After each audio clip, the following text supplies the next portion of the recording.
আর শালীর সাথে দেখা দেওয়া জায়েজ আছে কিনা?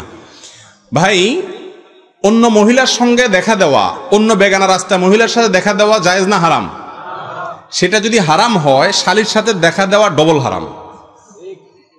কেন ডবল হারাম বললাম জানেন? কারণ রাসূল আকরাম সাল্লাল্লাহু আলাইহি সাল্লামকে জিজ্ঞাসা করা হয়েছে ঠিক এই প্রশ্ন, ইয়া রাসূলুল্লাহ, দেবর, মেয়েদের জন্য দেবর ভাসুর আর ছেলেদের জন্য শেলিকা বউয়ের বড় বোন, তাদের সম্পর্কে আপনার বক্তব্য কি? নবীজি বলেছেন আলহামু আল মউত, আরে এরা তো হলো মৌতের মতো, মৃত্যু।